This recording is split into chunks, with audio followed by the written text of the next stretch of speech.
بسم اللہ الرحمن الرحیم۔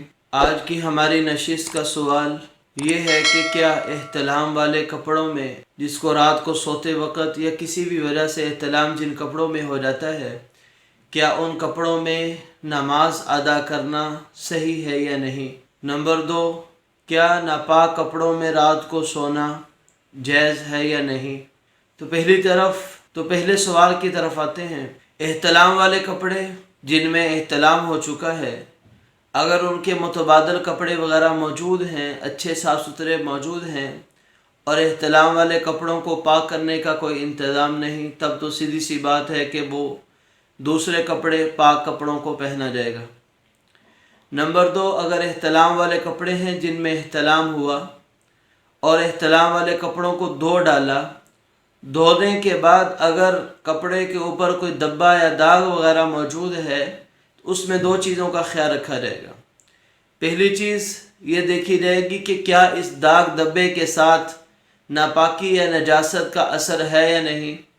احتلام ہوا، احتلام کی نجاست وہ منی وغیرہ صاف ہو گئی ہے، تب تو وہ دبے کا کوئی اعتبار نہیں کیا جائے گا، اس داغ کا کوئی اعتبار نہیں کیا جائے گا۔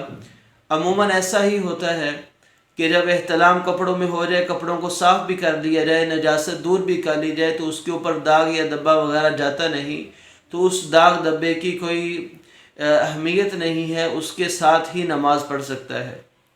ہاں، البتہ اگر داغ دبا لگا ہوا ہے اور ساتھ نجاست کا اثر بھی موجود ہے، ناپاکی کا اثر بھی موجود ہے، اس صورت میں وہ کپڑا ابھی تک پاک نہیں ہوا، اس لیے اس کپڑے کے ساتھ نماز نہیں پڑھ سکتے۔ ہاں، یہ ہے کہ اگر آدمی کے پاس پاک کپڑے بھی موجود ہیں اور ایسا کپڑا جس میں احتلام ہو چکا، وہ شلوار جس میں احتلام ہو چکا، اس کو جب ناپاکی والی جگہ کو اچھے طریقے سے دھو ڈالا، صاف کر لیا، پاک کر لیا، اب پاک کپڑا ہونے کے باوجود بھی اس احتلام والے کپڑے میں نماز پڑھ سکتے ہیں، اس میں کوئی حرج نہیں ہے، اس کی نماز کے ثواب میں کوئی کمی نہیں ہوگی، کیونکہ اس کا کپڑا پاک ہو چکا ہے۔ اور یہ اللہ رب العزت نے ہمارے نبی کریم صلی اللہ علیہ وسلم کی توفیل ہم پر یہ خاص کرم اور فضل فرمایا ہے کہ ہم یہود و نصارہ کی طرح نہیں کہ ان کے کپڑے جب ناپاک ہو جاتے ہیں تو وہ ناپاکی والے کپڑوں میں عبادت نہیں کر سکتے، وہ چاہے جتنا بھی پاک صاف کر لیں، وہ کپڑا نکارہ ہو گیا، عبادت کے لیے الگ سے انہیں استعمال کرنا پڑتا ہے۔ لیکن ہمارے اوپر اللہ کا یہ کرم ہوا کہ ناپاک کپڑے اگر دھو لیے جائیں، صاف کر لیے جائیں، پاک کر لیے جائیں، تو ان کپڑوں میں عبادت کر سکتے ہیں، نماز ادا کر سکتے ہیں۔ دوسرا ہمارا سوال تھا کہ کیا ناپاک کپڑوں میں رات کو سو سکتے ہیں؟ تو ناپاک کپڑوں کا تعلق، پاک کپڑوں کا تعلق یہ عبادت کے ساتھ یعنی نماز کے ساتھ ہے۔ نماز کے علاوہ اگر کسی آدمی نے ایسا کپڑا پہنا ہے جس پر نجاست لگی تھی، ناپاکی لگی تھی، وہ خشک ہو چکی ہے، تو وہ کپڑے پہن کر رات کو سو سکتے ہیں۔ سونے کے لیے پاکی کا ہونا ضروری نہیں۔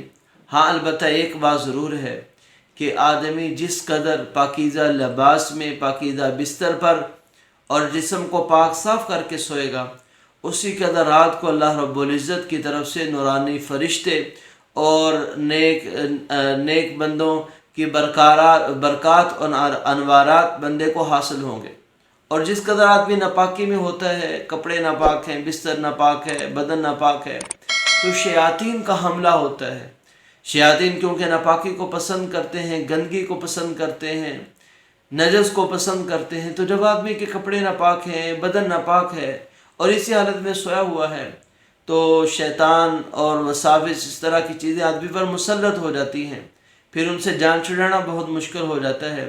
اس لیے ضروری تو نہیں کہ سوتے وقت پاک کپڑے ہی پہنے جائیں، ہاں البتہ اہمیت ضرور ہے کہ اگر پاک صاف کپڑے پہنے جائیں گے تو اس سے آدمی کی انشاءاللہ اللہ رب العزت کی طرف سے نورانی فرشتوں کے ساتھ اس کی صحبت بھی اختیار کرے گا اور اللہ تعالیٰ کی طرف سے برکات بھی حاصل ہوں گی۔ اور اگر ناپاک کپڑوں میں ہوگا تو جنات شیاطین اس کو تنگ کریں گے، اسے پریشان کریں گے، اس پر حملہ آور ہوں گے۔ اس لیے ناپاک کپڑوں سے بہتر یہی ہے البتہ کہ پاک کپڑے پہن لیے جائیں۔ اگر کوئی ناپاک کپڑوں میں بھی سو جاتا ہے تو کوئی اس پر گناہ نہیں، کوئی حرج نہیں ہے۔ اللہ تعالیٰ دین کی بات کو سمجھ کر اس پر عمل کی توفیق عطا فرمائے۔ مع السلامہ۔